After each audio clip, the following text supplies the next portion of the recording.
Okay. So, kumusta na po mga kapatid? Praise the Lord. And ano po ba yung special occasion ngayon? Second foundation ng CGPMI Musafa. And before we start mga kapatid, good evening po sa lahat and to our living God. Let us give a cup offering again to our living God. Amen. So, happy second year foundation day, CGPMI Musafa chapter.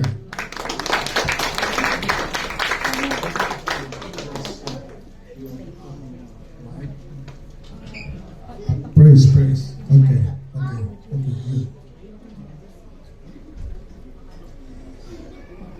Our theme for this evening, which is your theme also for the whole year, which is how great is thy faithfulness, which was taken from Lamentations chapter 3, verses 22 to 25.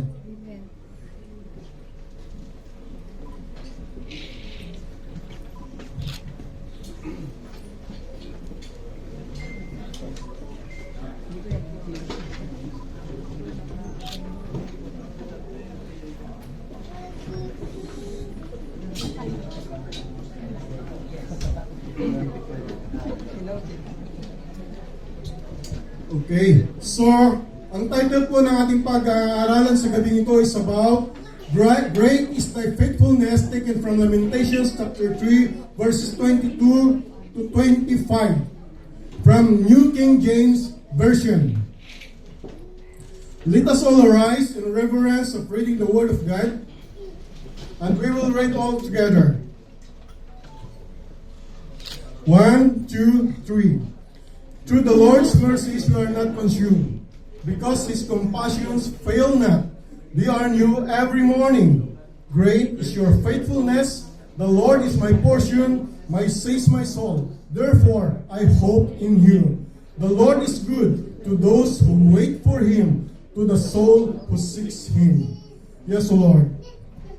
Oh Heavenly Father, we thank you so much for gathering us in this place, oh God, to praise you and worship you, O Lord, through singing and dancing, through hearing your words, O Lord.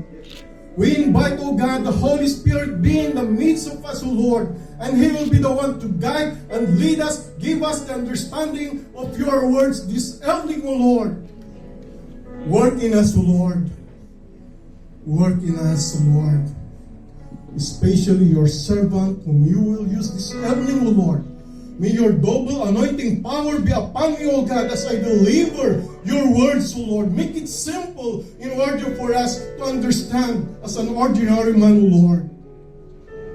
We humbly bow down before you as our King, our Savior, our Master, and our great person, our great teacher, O Lord. Lord, give me wisdom, Lord. We pray for wisdom, Lord.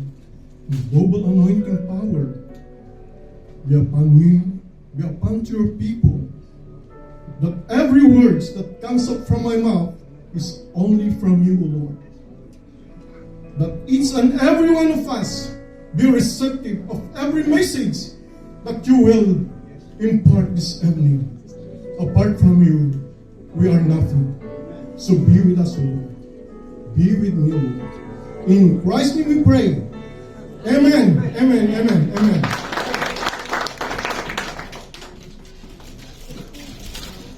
So, laments were typically composed as poetry in the ancient world. The Book of Lamentations, which features 6 major themes and all linked with the concept of suffering.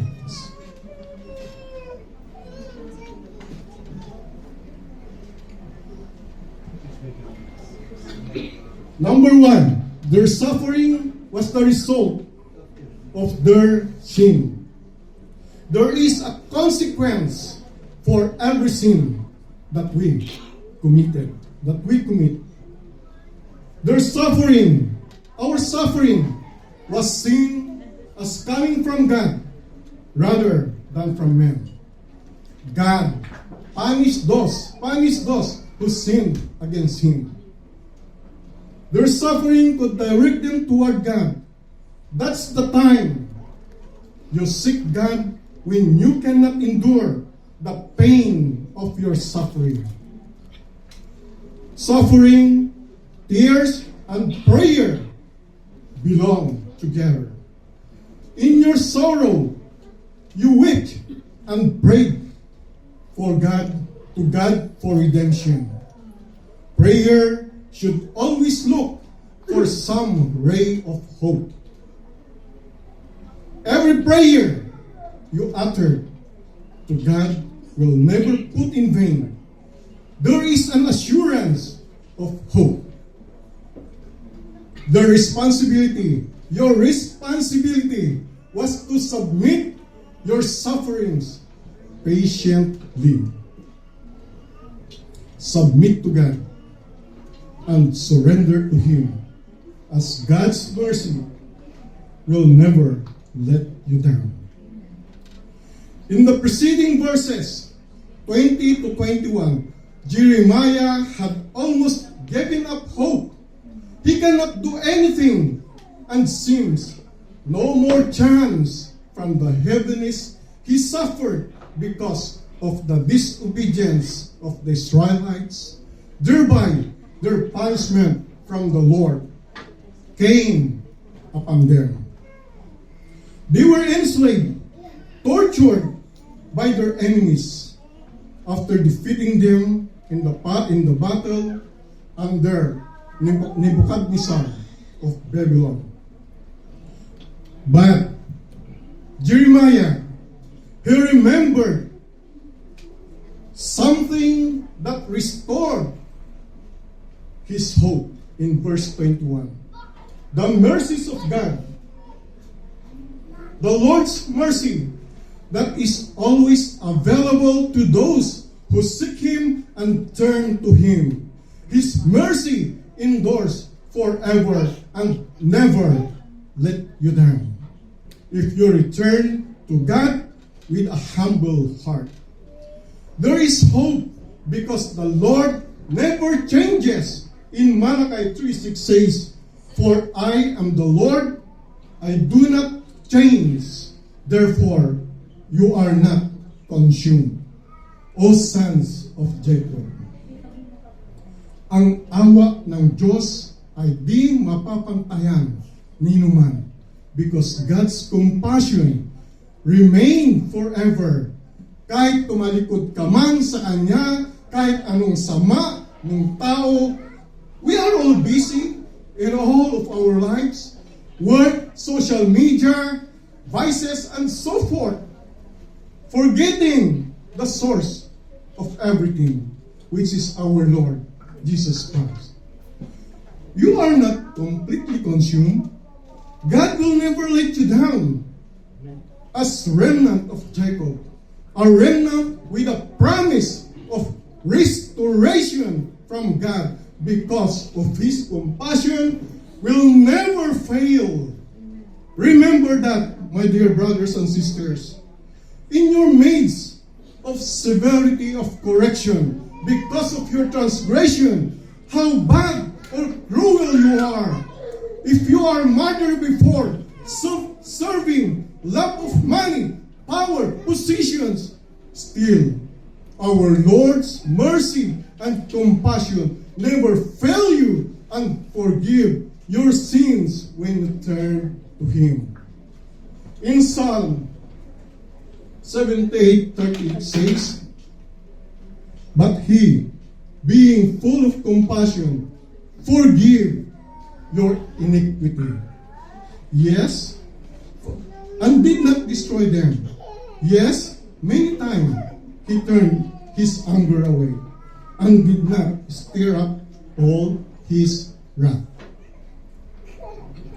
The things you are suffering as a consequence of your iniquities come from God rather than from man. God punished the Israelites. God punished us because of our wickedness. But there, our suffering will direct us to God. This is same for us. Kung ano yung dinaranas ng mga Israelites before, ay ganun din tayo mga kapatid.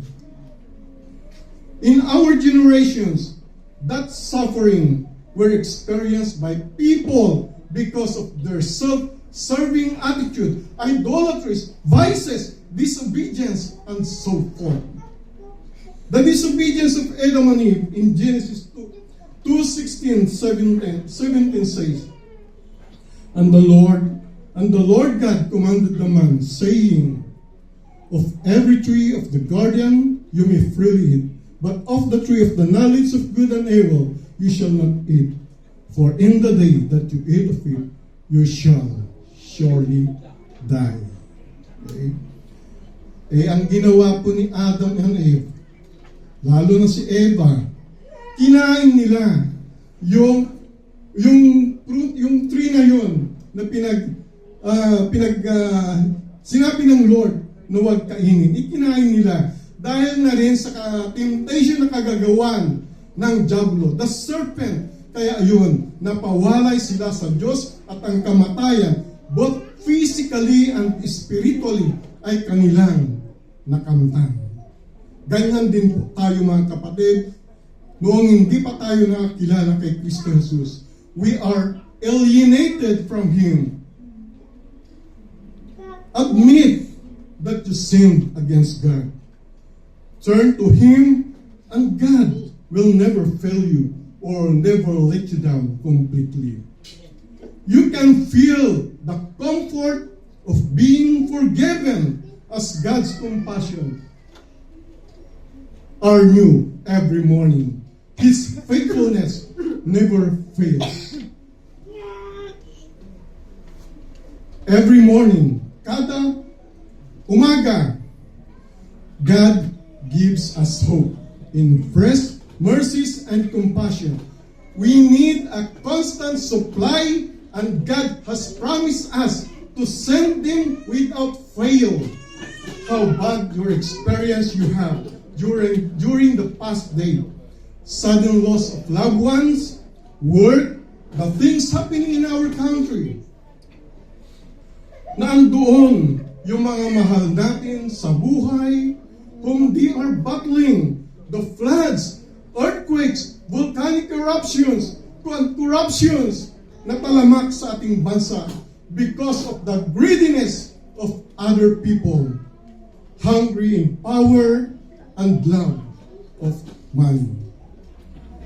But because of your faith in Jesus, you did not focus on these calamities and bad news that affects your feelings, that affects your emotions.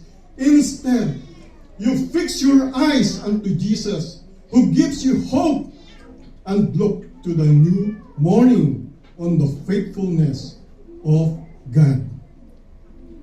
You prayed for them na nawa ay safe ang ating mga mahal sa buhay, a new door of opportunity. Magbago ang pananaw ng mga kurap that they may desire their heart to seek and serve God and people. Hindi yung nakikiayon ka sa takbo ng mundo. Comment ka kaagad sa FB. It's either sa BBM or PRRD ba yan? Okay? So, in Zephaniah 3:5 says, The Lord is righteous in her midst. He will do no unrighteousness. Every morning, He brings His justice to light. He never fails, but the unjust knows no shame. So, God's great faithfulness never fails, as every morning brings a new day, new provisions, new forgiveness for new sins and new strength for new temptations, trials, and duties sa ating buhay. He sends His mercies and compassion even in your catastrophic situation because God is faithful. He is faithful in every way, as faithful in His promise, restoration to all mankind who seek and follow Jesus. There is an assurance of hope from God in the name of our Lord and Savior, Jesus Christ. The key to satisfaction is in Jesus. Sino yung mga music ministry team here? Amen. Alam mo na ito. Christ is enough. Everything we need is in Him. Humans have no satisfaction. Nasa kanila na nga ang lahat. Pera, Vizcaya cars, luxury cars, mansion, power, and yet they want more. The Lord is my shepherd. The Lord is my portion, as Jeremiah said.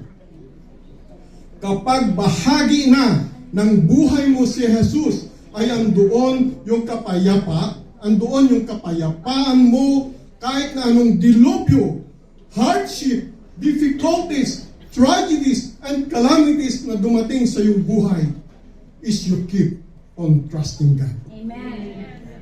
In Psalm 73:26 says, "My flesh and my heart fail, but God is the strength of my heart and my portion forever."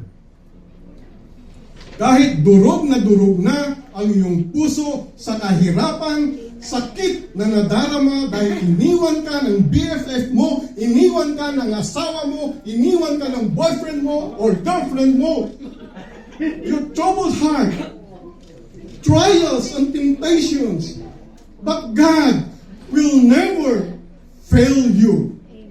He is your strength in times of your sorrow. He is your refuge in times of your trouble, and your portion forever. Amen. Kay Jesus na ang BFF natin.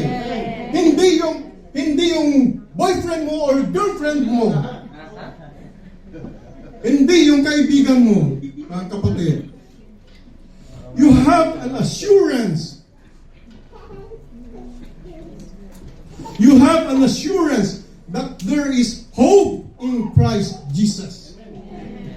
Jeremiah said, "Therefore, I hope in Him." Kapag mapagtagumpayan mo ang lahat ng pagsubok sa iyong buhay and hope of being forgiven because of His mercy and compassion if you surrender your life to God.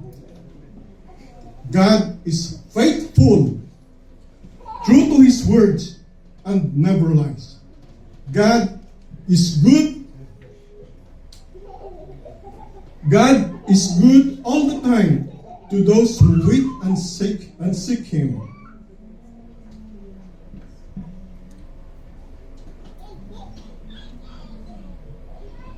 Yeah. So, nasa verse 25 na po tayo, ang bilisan. So, the Lord is good. If God is good to all His creation, how much more to you who seek God diligently? Kung minsan ay nagiging miserable ang ating buhay, ang iyong buhay dahil na rin sa iyong kagagawan.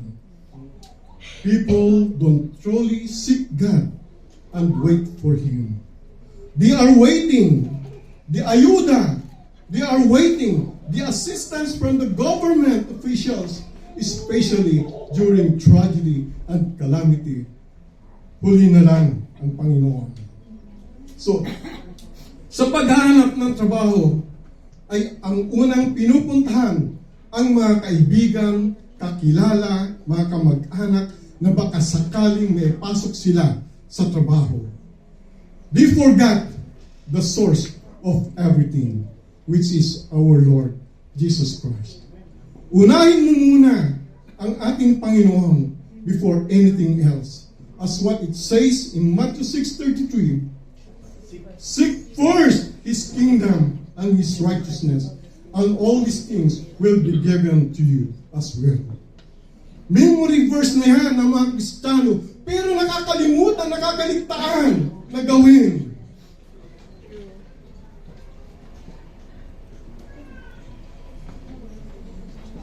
Like for example, mga kapatid, I will share with you my experience. And before that, yung buhay ni Job.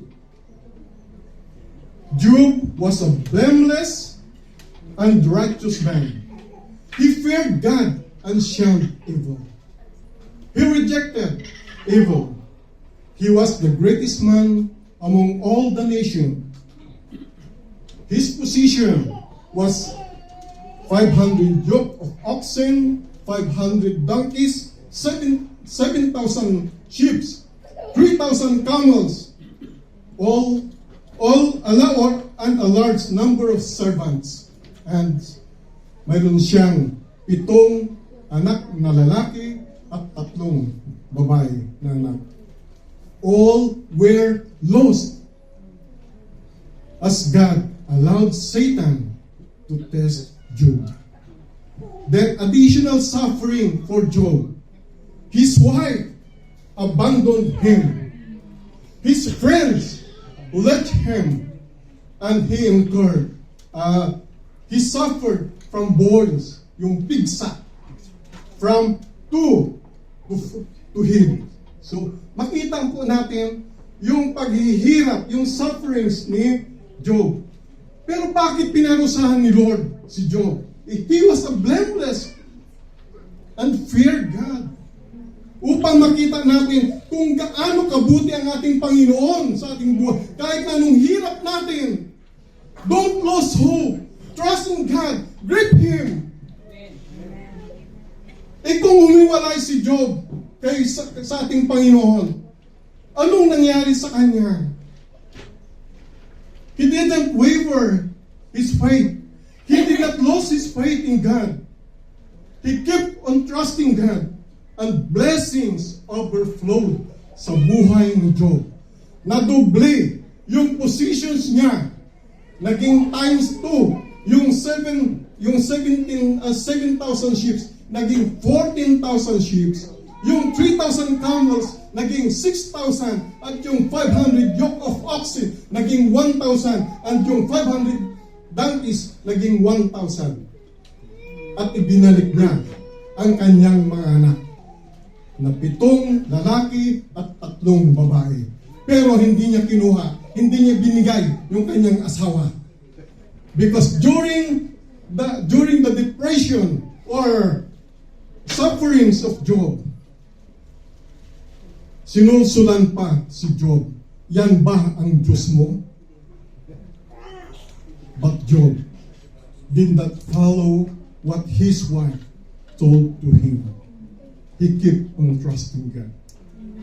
And our God blessed Job.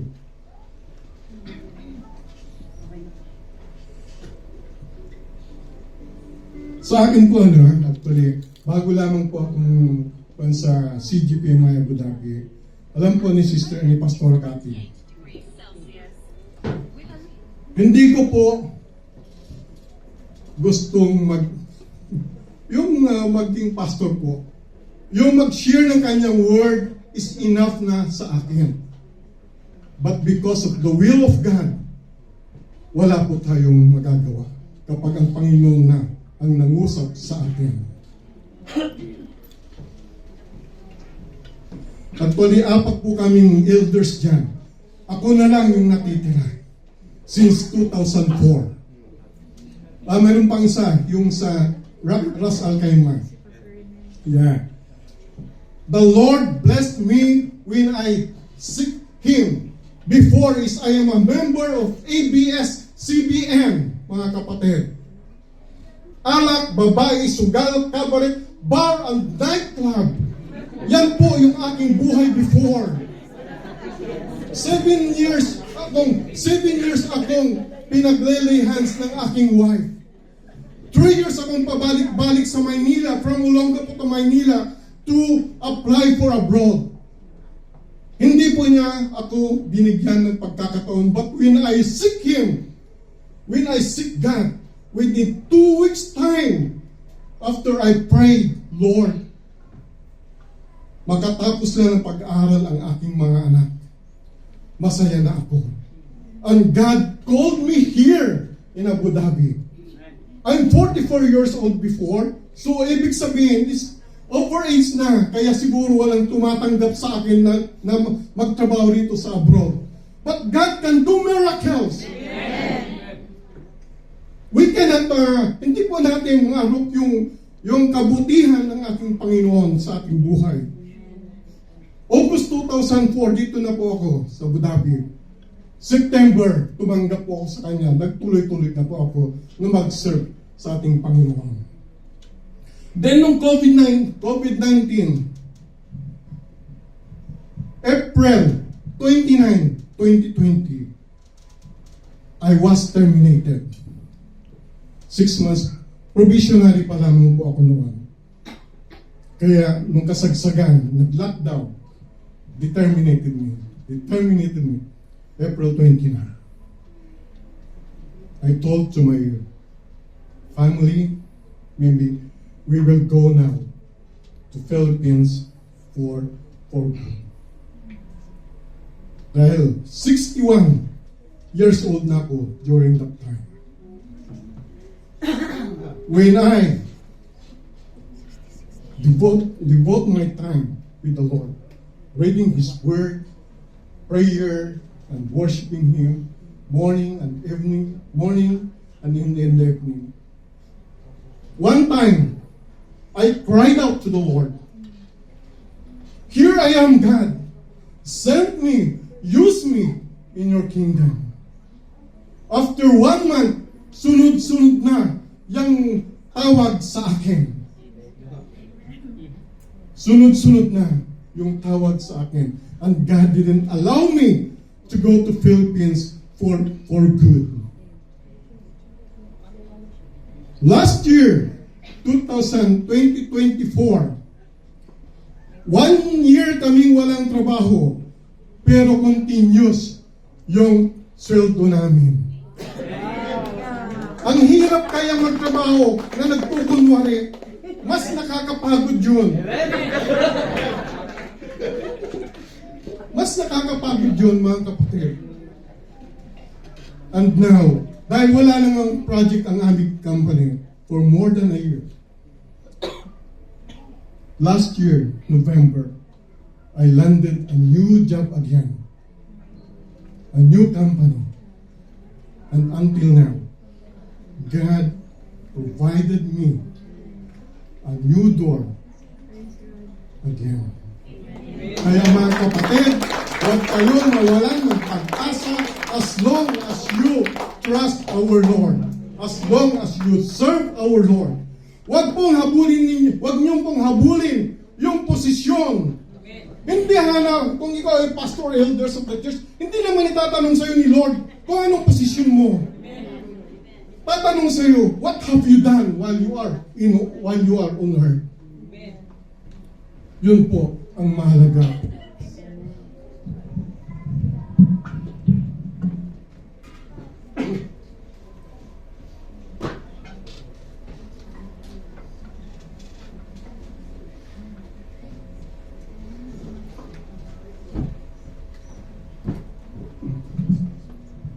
Then, August 2022, after our seminars from Kingdom Vision School, Lord, I asked the Lord, you know my struggle. I have no money to finance in going to Mauritania, Northwest Africa, to have a mission. And God, while I'm walking from seminars to our home, I spoke to God. Give me signs, O Lord. give me revelation.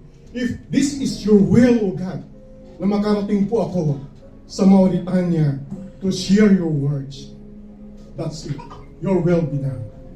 To this time, after my prayer, somewhere over the blue moon, may tawag sa akin, Kuya, kailangan mo ba ng pera?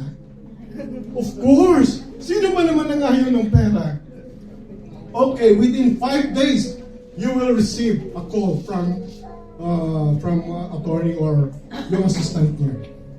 And I received this money, which 6,000 ang papuntang Mauritania. This money that I received was more than that. Nabayaran ko yung credit card ko, na-close ko yung credit card ko, nabayaran namin yung 5 years namin loan sa bangko na hindi po namin nababayaran before. But God provided these things. Kaya, mga kapatid, trust in the Lord.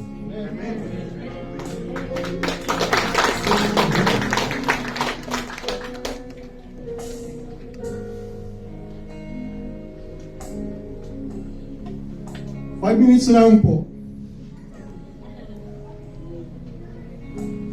Wait for God's opportune time, because God's timing is perfect and will be given to those who truly seek Him and patiently wait for Him.